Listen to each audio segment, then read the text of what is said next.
Petunjuk. Dalam persidangan yang mulia. Dalam persidangan. Ya. Berarti kesimpulannya penyidik boleh tidak? Kalau penyidik nggak mungkin sidang, karena sekarang aja pra peradilan. Ya. Ya itu Gimana, resiko. Resiko yang mulia kalau memang digunakan oleh penyidik, ya mungkin dari pihak dikembalikan kepada aturan ahli. Ya. Dikembalikan kepada KUHP. Boleh tidak? Ini pertanyaan dari... Kalau aturan dalam KUHP tuh 184 tetap sah, itu ada petunjuk tuh. Ada sah. Ya. Ya, itu pendapat ahli yang saudara ajukan ya. Ini pendapat ahli. Silakan. Artinya walaupun kami yang mengajukan ahli tersebut, kami tetap berharap bahwa Ya. Ya, ini justru menunjukkan objektif. Berarti tidak ada briefing dari awal ya. Oke. Tidak ada konflik interest saya, Ya, nggak ada. Lanjut.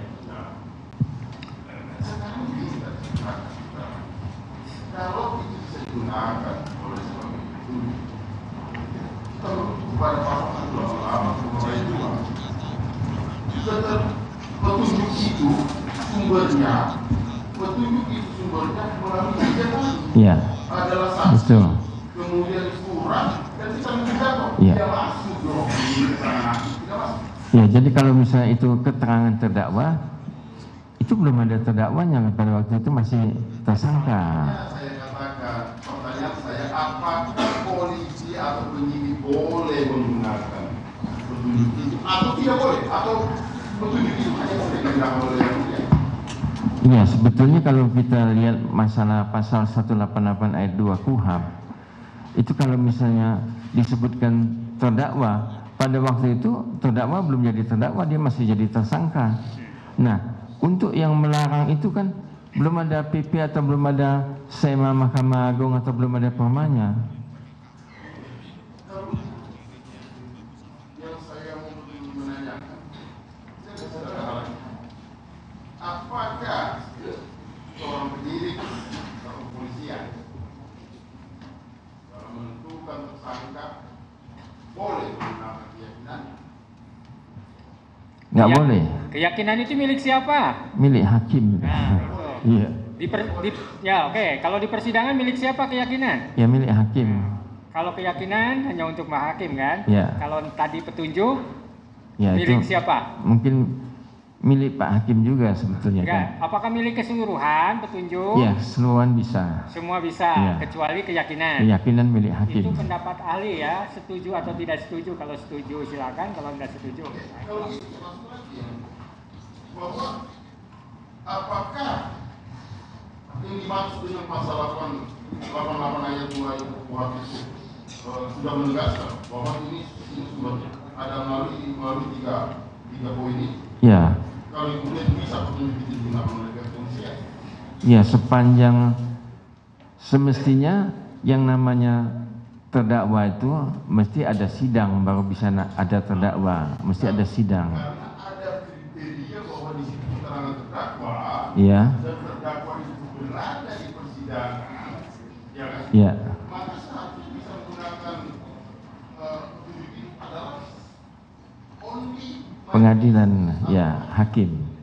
ya, kira-kira seperti itu. Betul, tapi di dalam KUHP itu sudah dijelaskan, cuman interpretasinya tergantung pada judge made law lah, tergantung pada hakim itu sebetulnya. Kalau Jadi, di common law. Kesimpulannya apa nih? Biar dicatat oleh Bapak. Kalau kesimpulannya saya bilang itu tergantung pada judge made law, tergantung pada pengadilan hakimnya yang menilai itu nanti, karena Ya. itu sudah disebutkan terdakwa. Di dalam kepolisian belum ada terdakwa, yang ada tersangka. Oke, petunjuk itu kesimpulannya hanya oleh hakim aja atau di luar hakim juga boleh? Hakim saja di dalam Hakim pengadilan. aja. Ya. Oke, nggak masalah. Petunjuk dan keyakinan hanya milik hakim. Ya. Penasehat hukum dan penuntut umum misalnya bisa? Untuk Bisa petunjuk? cuman mohon aja yang mulia. Hah? Bisa cuman mohon aja. Mohon? Ya, ajukan permohonan. Kalau yang menentukan itu kan hakim semuanya. Enggak. Karena sudah disebutkan sebagai terdakwa, itu masuk dalam ruang lingkup hakim Ya. atau pengadilan. Petunjuk itu kan lahir dari kesimpulan. Ya, betul. Keterangan si A, keterangan B bersesuaian. Akhirnya Ya. disimpulkan, oh jadi petunjuk nih, gitu kan? Ya. Emang nggak boleh orang berkesimpulan menarik dari keterangan dari bukti-bukti, nggak boleh nggak? Misalnya dalam pledoinya dituangkan berdasarkan ini lahirlah petunjuk seperti ini, ada nggak boleh nggak penasihat hukum? Ya. Boleh nggak penasihat hukum seperti itu berkesimpulan menarik petunjuk dari keterangan saksi ke saksi? Iya, kalau saksi. PH mau ngomongkan begitu boleh-boleh aja, tapi finalnya kan di tangan hakim tetap yang mulia. Ya.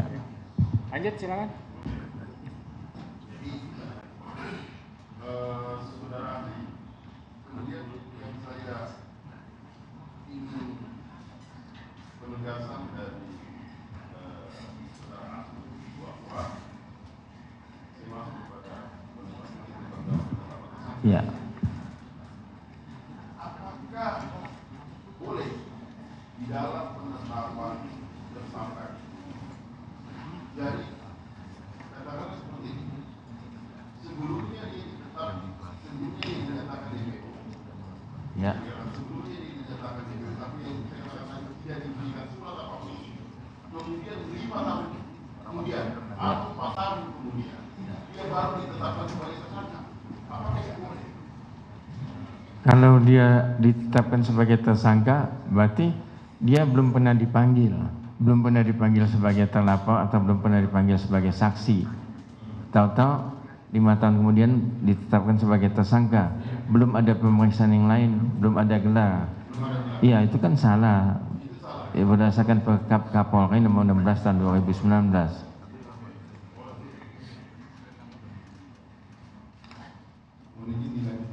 Ya, silakan. Ya. Saudara saksi, Ahli. saudara ahli, maaf.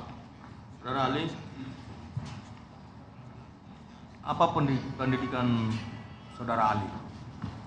Ya, saya pendidikan S3 dari UI sampai ke Jayabaya.